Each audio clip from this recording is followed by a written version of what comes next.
everyone. Chill Girl Crissy here, Alderman in Ward 6. And I'm here with my good friend Ken Tassey. We are co-hosting the Girard at Large show tonight. We are very blessed to be able to have this opportunity, and we have a special guest. And Rich is out of town for a few days taking care of a loved one. So how's it going?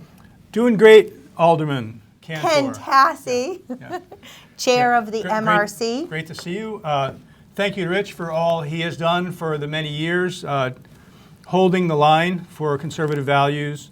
A guy who is not just about opinion, but about facts. That's a guy that it's hard to find somebody else who can dig up the numbers and running a family and a business and still show up at the aldermanic meetings to hold the fire to the city's feet. So thank you for inviting us to host tonight. Great to see you, Crissy. We have a good friend with us tonight, Tom Murray. Tom Murray and I have known each other since about 2000, I believe it was, right about the time that COVID started. And I think we met when the town of Windham was struggling with the voting machine debacle. And this is not conspiracy theory or anything of the sort. The audit that Tom Murray and Ken Eyring, both co-founders of the Government Integrity Project, forced the city to undertake the third-party audit, uncovered 35 irregularities. Isn't that right? 130. 130 irregularities. So it's not somebody pointing fingers about voting machines or processes, but 130 discrepancies, not necessarily done with intention, but things that were overlooked, like the LED lights on the machines not being cleaned for 5 years, and folded ballots and all kinds of stuff. So we're so glad to have you here tonight, Tom. Well, thanks for having me. It's a pleasure to be here and on the Rich Girard show. I've been on Rich's show before. Yeah. So this isn't my first. It's just my first without Rich.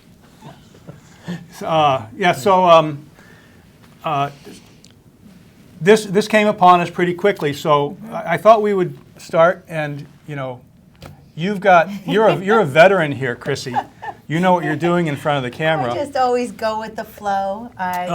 For me, I'm really glad you brought up what Rich has been doing for decades, because I always say to Rich, I'm like, I wish I would have known what was going on years ago, because I would have gotten more involved and I would have gotten into the fight sooner. Yeah. I actually was down in the high school in Windham watching what was going on During the elections. Yeah. So I was there, and I have video of me being there. I was just like, what's going on? Where's the election? We need some election integrity. Yeah. And so for me, I just showed up in the background, took some video, learning. And that's what we got to do, is we got to show up, get involved, Educate. maybe just observe. Yeah. And educate. We hadn't met each other yet, but I was in that Right. auditorium too. Yeah. Which is amazing. Yeah. And then, without going too much into detail, Ken and Tom put together a campaign where over a 5-day period on Mother's Day weekend, we had 156 people. And I know that because I helped manage the ground. You did a fantastic job at that too. The ground battle. We had 1,000 signatures. We collected 1,000 signatures. 3,000 signatures. Well, there you go. So keep correcting signatures me. over a weekend. On a Mother's Day weekend, we had probably 60 or 70 moms show up to come out because they cared so much about the importance of election integrity. Yeah. So we were in the auditorium at the same time. Yes, and we didn't even know each other. I remember when we all stood up and turned our backs to the stage. Yes. Right? I remember that very vividly. That was great. So Because we activists, believe in transparency and accountability, and we believe everyone should be held accountable. Whether you're a Republican, Democrat, or independent, we need transparency. 100%. That was the 100% largest true. state voting discrepancy in the history of New Hampshire. Yeah. Yep.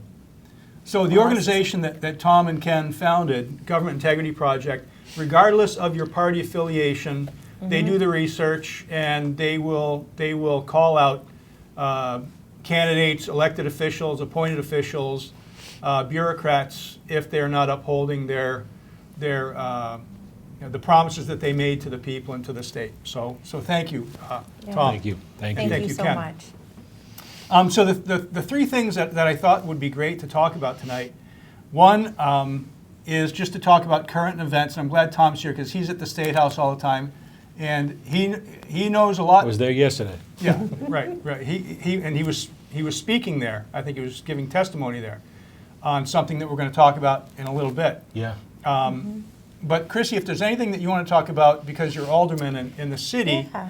that's going on a Manchester level. So I think for me, being an alderman, and I always say I'm still a new alderman because it's only been 2 years technically.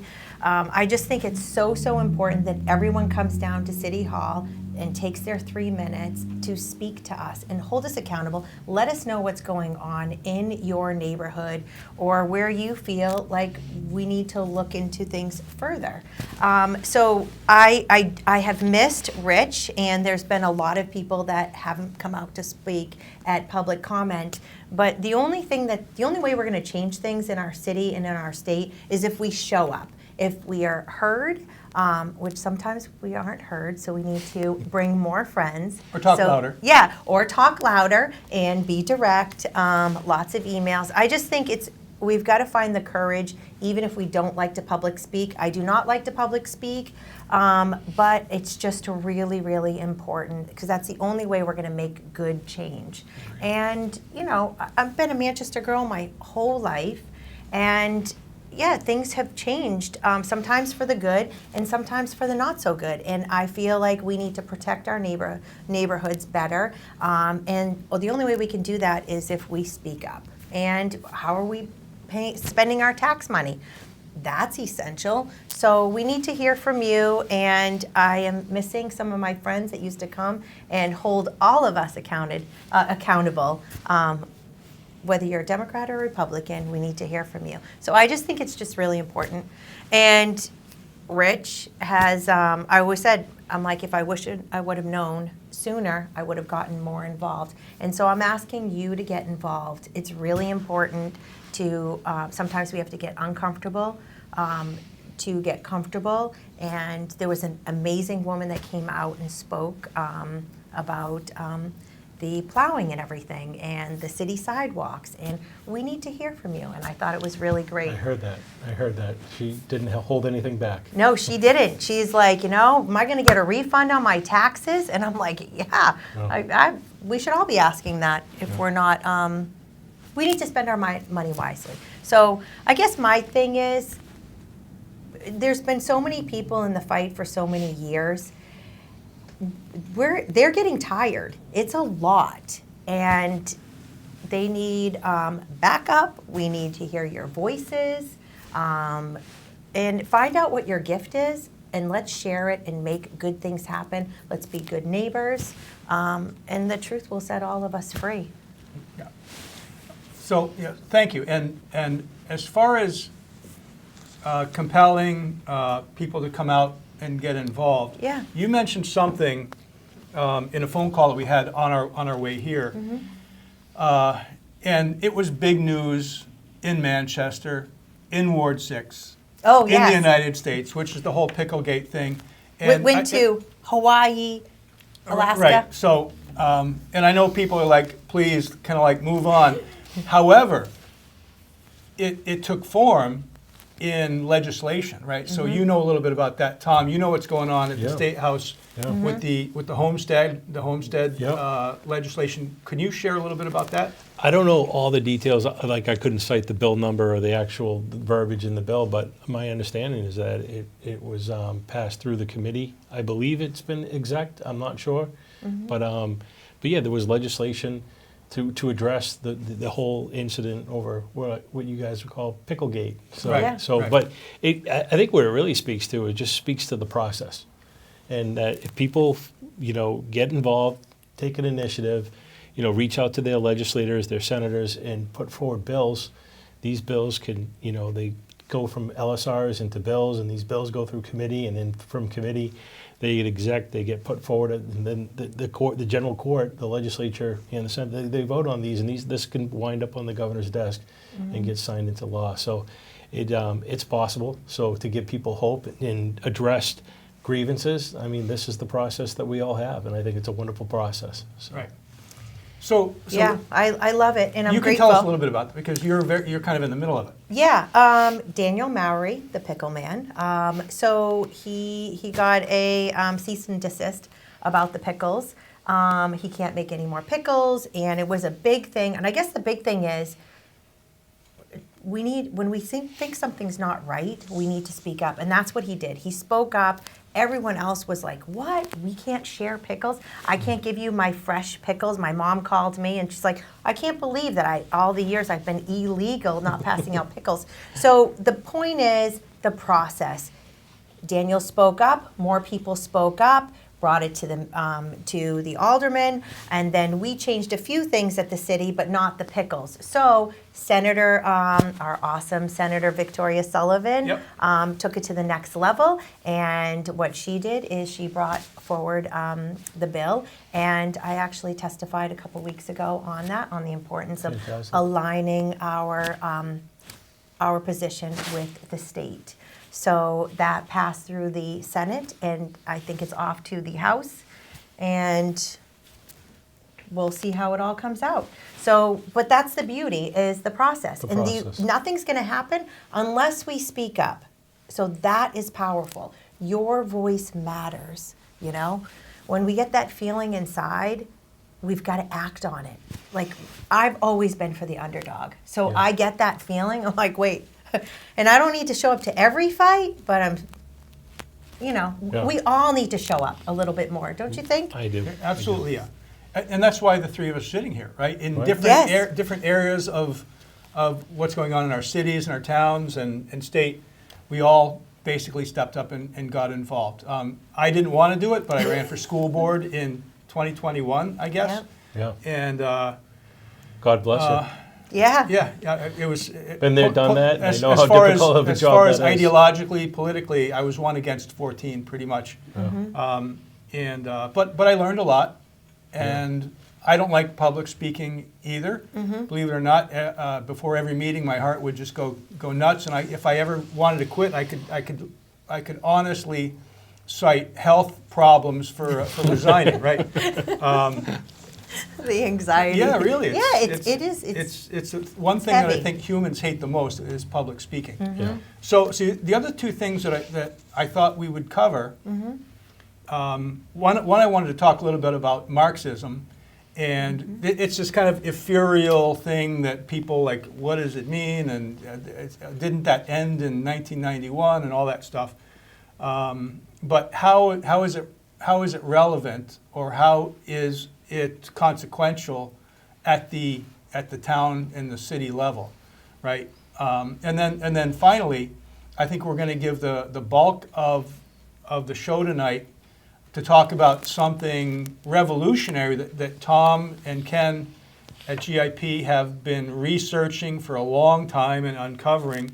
And I'm not going to be a spoiler here, but it has to do with some really serious stuff in the New Hampshire Constitution, which is what he was testifying at the State House today about in committee, right? Yep. So if we could just break into Marxism, if you see me at an aldermanic meeting, or even when I was on the school board, there was this undertone in anything that I presented that was sort of against that machine, right? Against the infiltration of Marxist ideas. Why? So DEI, if you think about DEI, for example, diversity with a lowercase d is a good thing, right? Equity is a good thing. Inclusion is a good thing. But with all three capital letters, it becomes an institution. It's almost like a cult, right? And It's an ideology. It's an ideology. And where does it come from? In American Marxism, where in the earlier part of the last century, where there was a lot of strife, the racism and problems that the socialists and the Marxists in America could use to put people against each other, because that's kind of the basis of Marxism, is to find two groups, create a wedge between them, convince one that they're an oppressed, convince the other one that there's an oppressor, and it has to be an uprising and something great. The the communist whatever they call it, the utopia will come out of it. Since things have become different in America, right? Equality, opportunity is across the board for everyone, and there's still differences in economics. They have to find something else. So any two groups that they can find to fight against each other, that's where DEI is coming from. It's coming from the critical theory. I'm not talking about critical race theory, but critical theory, which comes out of the intellectual groups in 2 centuries ago in Europe. That sort of was born out of Marxist ideology. Anyway, tell us, Tom, sort of your experience. Well, I've never seen it work. I mean, that's the reality. Marxism has never worked. Socialism has never worked. There's not a country that that has gone from socialism that was ever in a better place. I mean, their cost of living went down. Health went down. Their food became scarce. I mean, we look at Venezuela. We look what just happened in a short period of time. They were one of the richest countries in Latin America, and now look where they are. Yeah. And it's not exclusive to just them. When you go through history and you look at all the people that have adopted these Marxist socialist ideology, it's never been a good thing. Capitalism, that's where it's at. Capitalism in every country. I mean, look at Poland, and they adopted capitalism. And they have, better homes and better jobs and better places to raise their family. And capitalism has always uplifted people, whereas Marxism and socialism has done just the opposite. Now, by the way, I left my notes home, Tom, but you're a former school board member in the town of Wyndham, but also a co-founder or a founding member of the charter school. The Wyndham Academy Charter School. Wyndham Academy Charter School. Yeah. Right. So your time in the school systems in Wyndham, is this something that you encountered? This kind of like. I've seen it. Obviously we had a whole policy. I think everyone's probably familiar with the JBAB policy, the transgender ideology policy, which I was the only school board member to vote against that. And the way I look at it, I was the only one to stand up for women's rights. Yeah. Amen. And I have 3 girls, and how could I not represent them as a school board member and uphold their constitutional rights to have privacy in private spaces. And it wasn't just that. It was compelling language and violations of rights of free speech and protected speech and and moreover, for me, it was really a constitutional violation of Part 1, Article 4 in the New Hampshire Constitution, which is rights of conscience, because that's an article that's never been changed since 1784, and that goes to protect all of our rights. My right to believe in what I believe, your right to believe in what you believe, and your right to believe in what you believe, and no one can violate that rights of conscience, because we're all free to express our own, and that unfortunately those barriers often get trampled upon under the guise of other causes. I mean, in my particular school district, it was over bullying, but yet I argued we have a bullying policy, and no one should bully anybody over that. Right. Whether it's race, religion, creed, ideology, everyone should be protected from bullying. And so I didn't see the necessity, for that. And I'm not anti-transgender by no means, but it was just Everyone deserves safe spaces. 100%. Everyone. 100%. Yeah. So some of the organizations in New Hampshire, it's like, there's nothing going on around here. You've got the Southern New Hampshire Party for Socialism and Liberation. describes itself as a revolutionary socialist party. They broke away from the Workers' World Party, which was too moderate for them. They consider themselves a revolutionary socialist party, as the party believes that only a revolution can end capitalism and establish socialism. Another group, New Hampshire Socialist Coalition, founded in 2015, is a multi-tendency partnership between active socialist parties and unaffiliated communist, socialist, anarchist, distributists, and perhaps the occasional social democrat. There's the Southern New Hampshire DSA, the Socialist Party of Southern New Hampshire, the NHCWO, the Party for Socialism and Liberation. There's all kinds of, I mean, there might be 2 or 3 members. Gee, I didn't know we had them all. But anyway, so if you want to join, just Google communist groups in New Hampshire. They are recruiting. But my biggest thing about Marxism is that it's fundamentally flawed in that it is fundamentally atheist. If you are a Christian, a Jew, a Muslim, a Buddhist, you cannot, by default, you cannot be a Marxist. Yeah. You just can't, because Marxism believes that religion is a human construct. Yeah. That we made up to appease the masses and to keep people under control, that there is no God, there is no spirituality, there's no human spirit, there's no individual freedom. Everything basically is derived from the state, and you are only as valuable as you are a contributor to the state. All right, that's my rant about Marxism.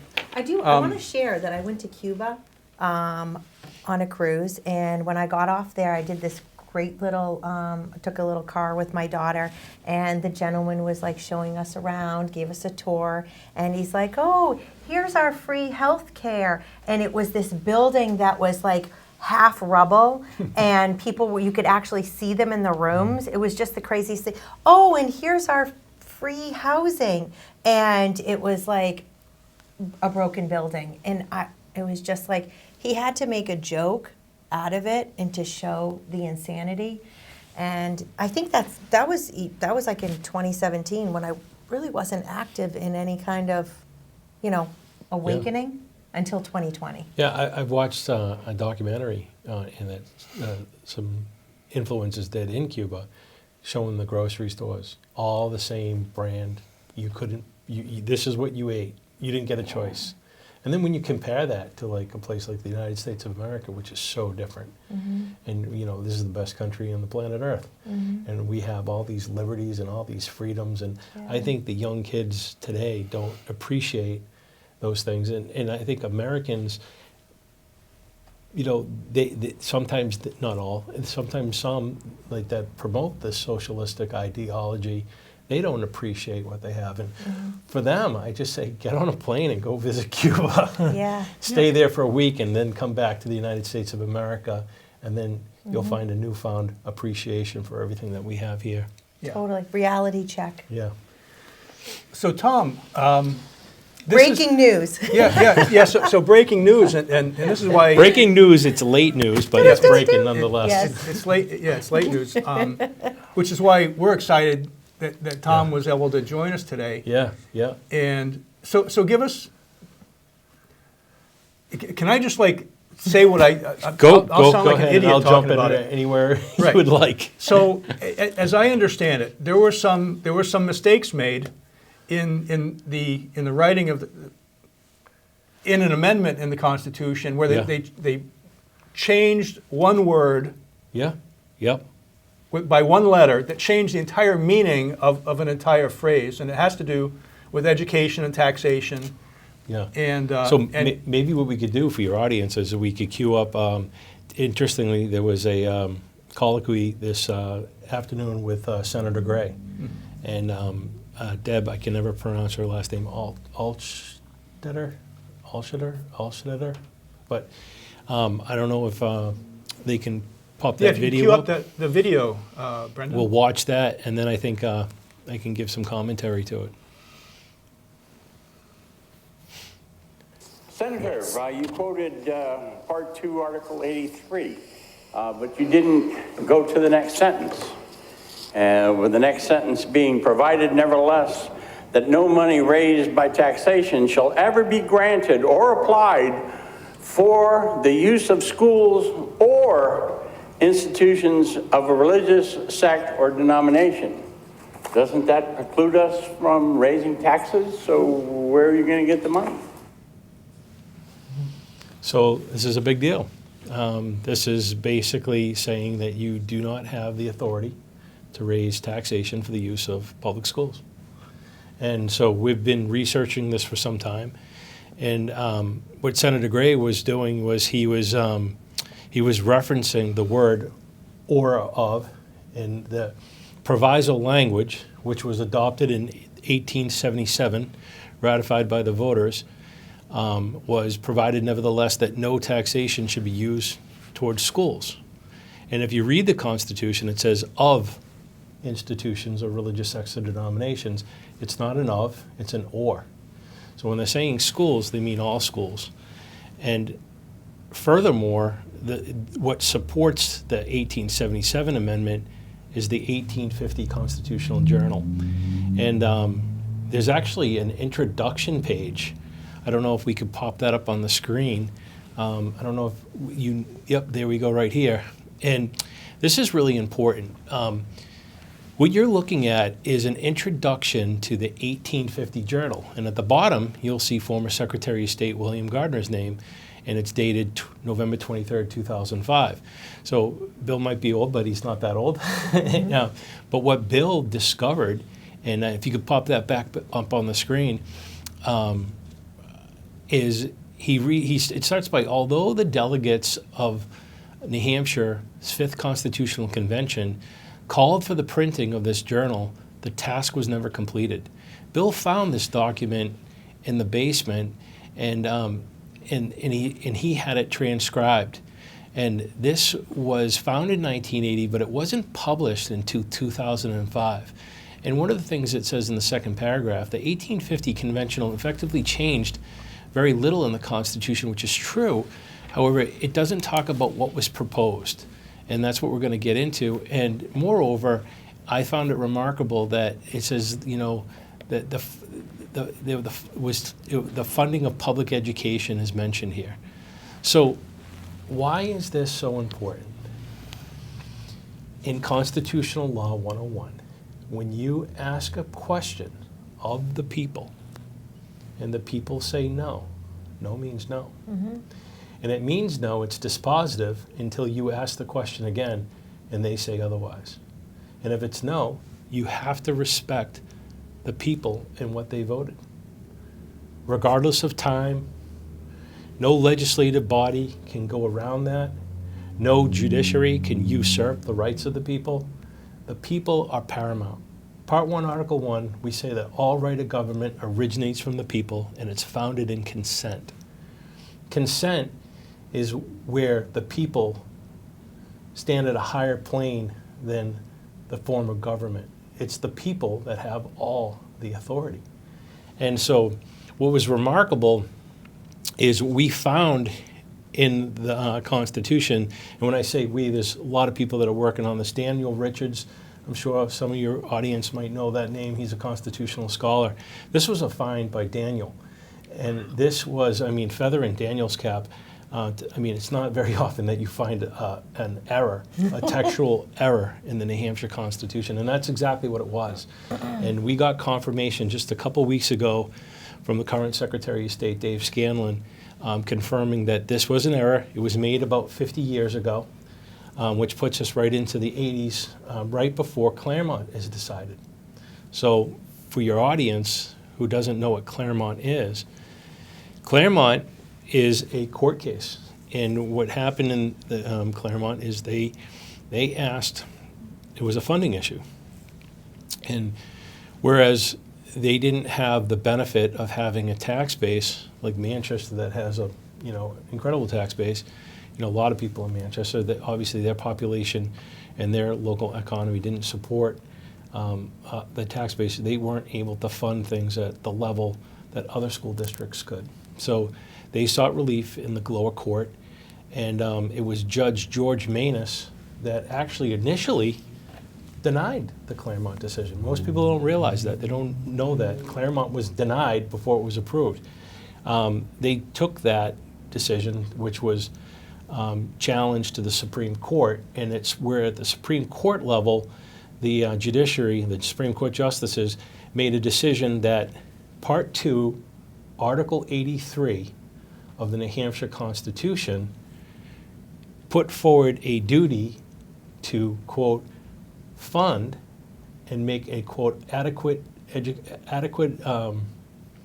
education, end quote. And so when you look at Article 83, I would submit to you it is not a tax funding clause. There's no taxing in that, and it's the 1850 Constitutional Journal that proves that. But the Claremont Court did not have that document. As Bill Gardner stated in that letter, he didn't find that until 80, and it wasn't published till 2005. So not only did they not have the benefit of having the correct text, and that text is what Senator Gray was alluding to, the or, because it means something completely different when you say of institutions or institutions. And it puts things into a completely different light with the context that just during the previous Constitutional Convention, the people were asked the question and they said no. So where do we find ourselves now? Well, there's all these funding bills that are up at the State House, and you know, people are coming to the realization that Houston, we have a problem, and it's a serious one. And this is over the entire funding of public education and whether or not it is constitutional, which I believe it's not, because there is no textual grant of authority that has ever been given by the people. Hard stop. So we had a discussion recently about this, Tom, when you were walking me through this. Mm-hmm. And if you look at the New Hampshire Constitution, we're talking about New Hampshire, not the U.S. Constitution. Correct. So the New Hampshire Constitution makes reference to religious schools and such. And you reminded me, or maybe informed me, I should say, that at the time that it was written, all schools were religious schools. Right? Yeah. And so that would obviously be written that way in reference to any sort of education. Now, when you take the word institution, was it institution of schools? Is that the language? But it should be or. Yeah, it's provided nevertheless that no taxation shall be applied to the use of schools or the institutions of sects or denominations. Yeah. So just so for your audience, just to kind of get a little history lesson, which I found this remarkable. So we go back to 1784 when our Constitution is ratified. And at that point in time, all the schools are religious schools. There's very few, if any, secular school of public education as we know it today. So what was happening is it was mainly the Congregationalists that, you know, they were doing a really good job at raising money. And how were they funding schools? Because that's often the question that I get asked. Mm-hmm. They were funding schools through Part 1, Article 6 in the Bill of Rights. So Part 1, Article 6 in the Bill of Rights was morality and piety. And if you were going to learn your ABCs, that you were going to know that God loved you. That was basically, you know, the framers of the Constitution. That was how they saw things. And it's provided that, no, I'm sorry, it's that would give the best and securest to do, I'm trying to think of the words, I'm trying to go off the top of my head, so to do subjection is you know, the practice of morality and piety. And I don't have the original version in front of me. But what happened was the different sects and denominations didn't like the fact that a Congregationalist would go into a town, first thing they would do was build a church, and then the next thing they would do was build a school, and then they would tax using Part 1, Article 6, because there was a clause in there. It was an empowerment clause. And what it said is that the people of this state have a right to empower and do hereby fully empower the legislature. They empowered the legislature to authorize. And that was it, to authorize. Authorize who? Authorize the towns, the parishes, the bodies corporate, and the religious societies. Okay, authorize them to do what? to make adequate provision at their own expense. So the Congregationalists at their own expense would raise money through their parishioners, and they would use the warrant article system to go ahead and put that money. However, it's important to note that this was not a mandatory provision. This was not compulsory. This was voluntary. So they weren't going to lien your property and take your house if you didn't pay your education tax. And that goes hand in glove with Part 1, Article 12, which stated that no man's property can ever be used for public purposes without their consent or the consent of the representative body, that being the people. And so, you know, when you read the Constitution, all the articles, you can't read them individually, you got to read them as a whole, you know, because reading them as individuals is kind of like reading it in a vacuum. But what happens is we use Part 1, Article 6 for 184 years, and that's how we fund education, locally, local control. This is where local control comes from. It's the framers. The framers did not want centralized education. Didn't want it. Did not want it. And they feared. And they feared centralized education because of what was going on in England. Well, what happened with the Protestant Reformation and all these, you know, usurpations of government and all this tyranny that was going on. This is what we were breaking away from when we fought the Revolutionary War. So we go from 1784. There's a lot of acrimony between the different sects and denominations. So we do we create at a legislative function, a legislative act called the Toleration Act in 1819. And this is where we, for the first time, separate church and state. So we basically make it through legislative function, Toleration Act, we separate church and state, and we create for the first time what's often referred to as common schools, which we would know that as common secular public education today. So public schools are created, and sectarian schools obviously are created. So there's this bifurcation of public education. So from 1819 to 1850, what's going on in practice is still the Congregationalists are doing a fantastic job raising the money, and they're just getting the lion's share of the funds by using Part 1, Article 6, but they're collecting all the money. So people are still upset, you know, other faiths are still upset, and the secular folks are upset because they are having a hard time raising money for their secular schools. So what they do in 1850 is they put 3 sweeping proposals forward through the legislature to put it into the constitutional amendment. And these constitutional amendments proposed an Article 40 in the Bill of Rights. We only have 39 currently, so we were going to propose the 40th. And the 40th was for common schools. And then, so common schools was going to be under Part 1, Article 40. Sectarian schools was pretty much going to take over the spot of Article 6. And then in Article 83, Part 2, Article 83, they knew that there wasn't a taxing provision in that article, so for the very first time, they were going to go ahead and insert one. And that, to me, was so compelling that they knew that there wasn't a taxing provision.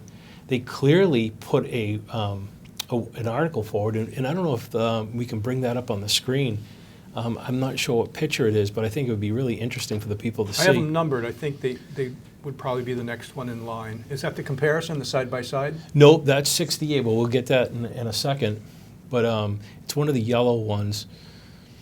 The last one that you sent over? Yes. 2.5. Article 6. It's not this one. Yes, it's this one right here. So right here, what you're seeing is this is the actual 1850 amendment. And by the way, this is rejected.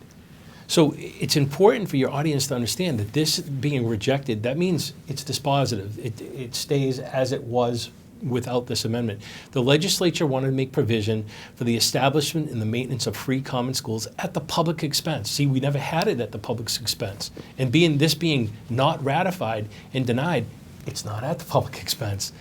And the assessment of the collection of several towns, parishes, state sum not less than, it was $125. I'll pay that now, if that's all you want. A portion respectively applied exclusively to the support of the schools. And this was another remarkable thing for all of the superintendents that are watching. The supervision of the public instruction shall be vested in the state superintendent.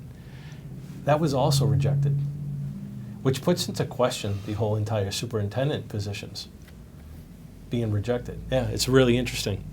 The state superintendent shall be chosen biennially by qualified electors in the state in such a manner the legislature shall provide his powers and duties, compensation shall be prescribed by law.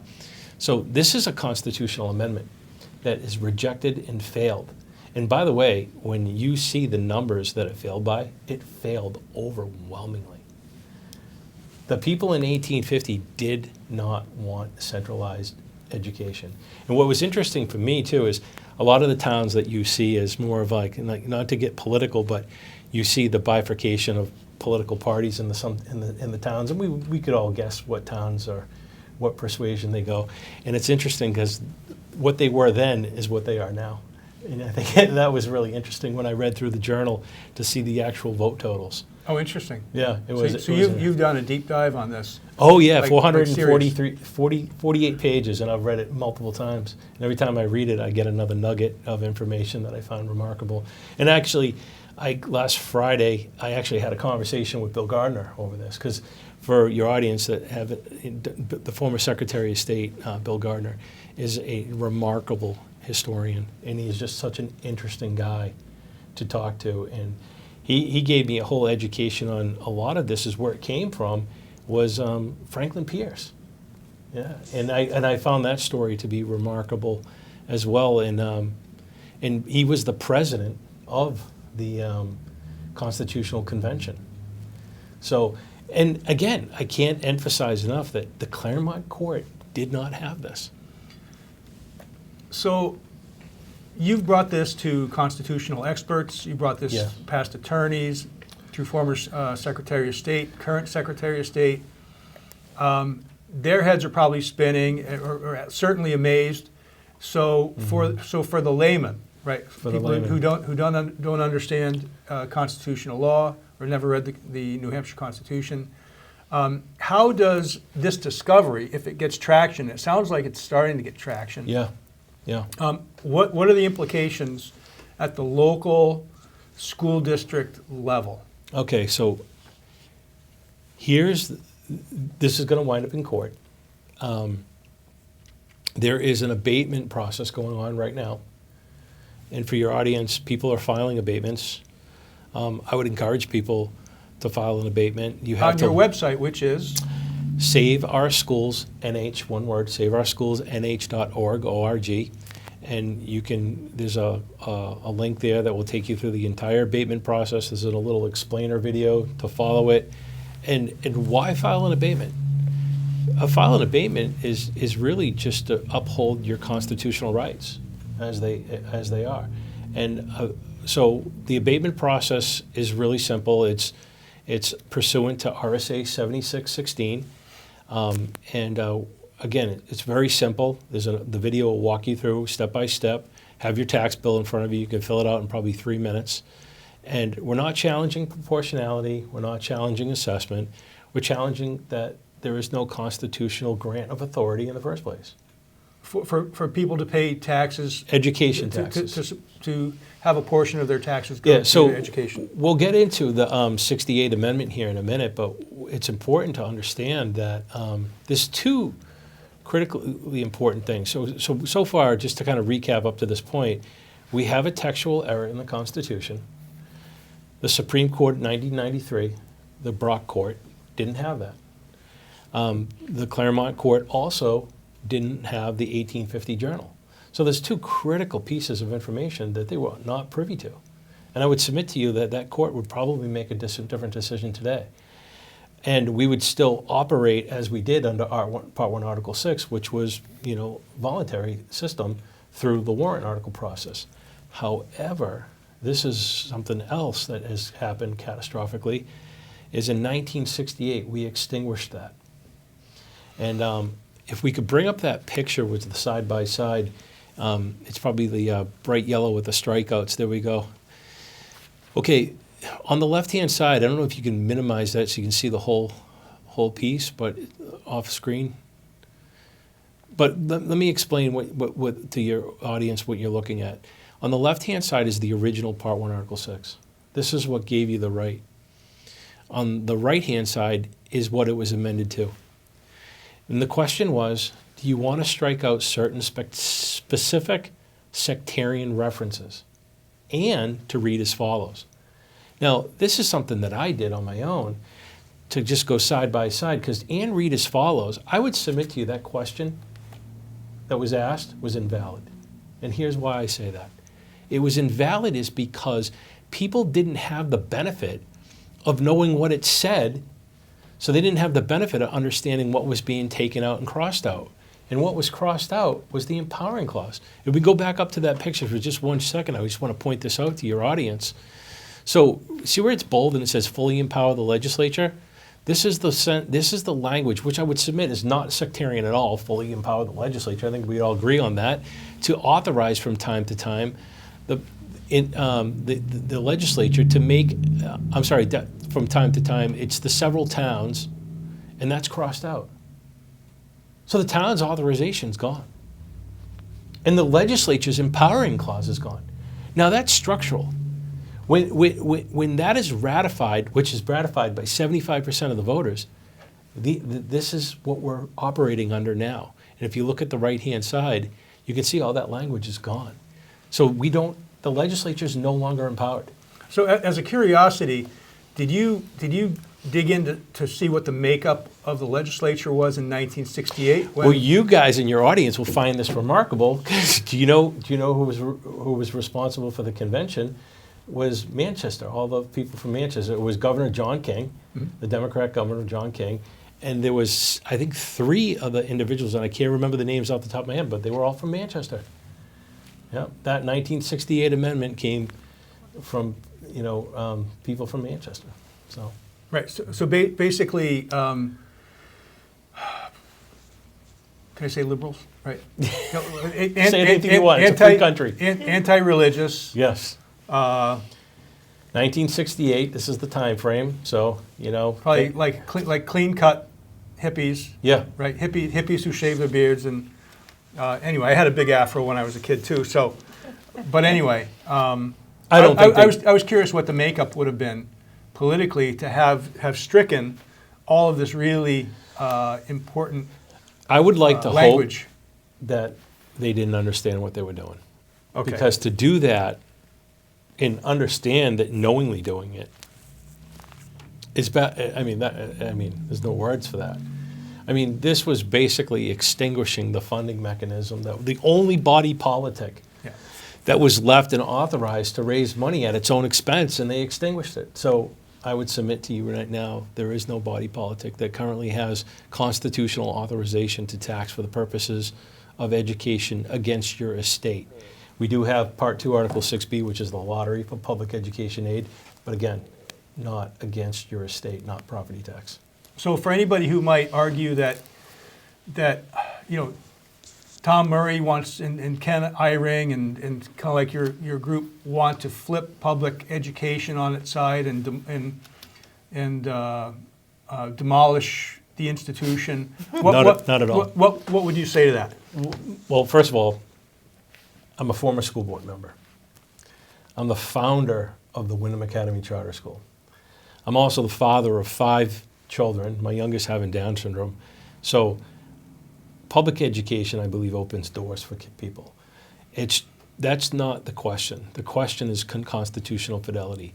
If you believe in the rule of law, the courts are going to be presented with a very difficult decision.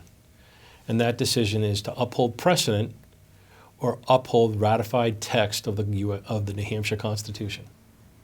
Now, we have a whole series of precedent in progeny cases, starting in 93 with Claremont.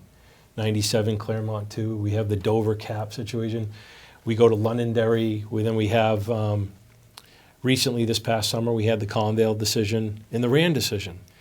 And all of these cases are judicial usurpations of the people's rights, period. Somebody show me where the ratified text is. It doesn't exist. So that's what people are going to be struggled with. Given the fact that we have 50% of the students in the state right now can't read at grade level, can't read, write at grade level. They can't do math at grade level. Yet you're asking taxpayers to pay more money than they ever have. And we all know that 70% of our tax bill is for the schools. I mean, we have SAU administrators that are making more than the governor. I mean, What a joke. but you would say something different, Crissy, if you were demonstrating, oh, my kid, look at, he's coming home, but they're not. Yeah. If the whole state wanted to send their kids to Manchester Public Schools, it'd be a different. And when you look at Different the tone. cost per pupil and what you're actually paying, it's just it's out of line. I mean, you can go to send your kid to private school and save a bunch of money and get your kid a better education. Yeah. So, but again, this is not for me to answer that question. It's for the people that answer that question. You're obviously, there's going to be a constitutional question that is going to have to be asked at some point in time. These abatements, they're going to go through the process, which is they'll get filed. You have till March 1st to file. I'm sorry, end of this month, March 1st. That's the cutoff date. After that, you've pretty much forfeited your rights to, retain any abatement. From there, your selectmen will have until July 1st to respond. And after that, then you can go to either BTLA or Superior Court. We will be taking ours to Superior Court because we believe it's a purely constitutional question. And this is where we'll present, under 491.22, we'll seek declaratory judgment, and we will present all the facts as I present them to your audience tonight, and we'll see what the Superior Court justices do. And then from there, if we don't get the correct ruling, we'll challenge it to Supreme Court. So, me personally knowing you as a man of great character, and I will say for certain that you are not digging through the Constitution to look for a reason to create problems. But it's almost a hobby of yours. You love the state so much. You love the founding documents so much. You love the process. And this is something that you stumbled on that became. I don't know if I stumbled on it. I'll tell you. So, I've been familiar with Claremont. I had worked with Representative David Bates on the Dover caps, and he was working with Andrew Valinsky. I think at that point in time in my school board career, I didn't have the knowledge that I have now. Really, what set it off for me was there's a gentleman, former House representative by the name of Paul Bretson. And I would encourage your audience, if you go on YouTube and you look up Paul Bretson, there's an entire series on Claremont where he has people like former Senator Bob Gaida, but he has Rick Lehman on there. He has Greg Sorg. Greg Sorg wrote an amicus brief on there. Remarkable work.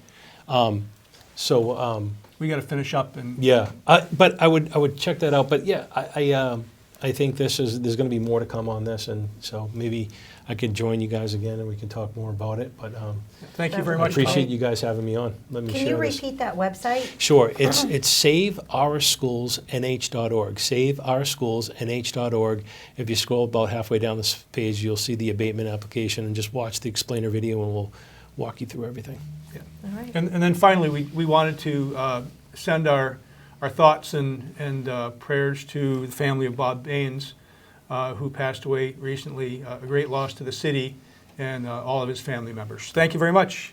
Thank you. Thank you. Until next time, stay chill.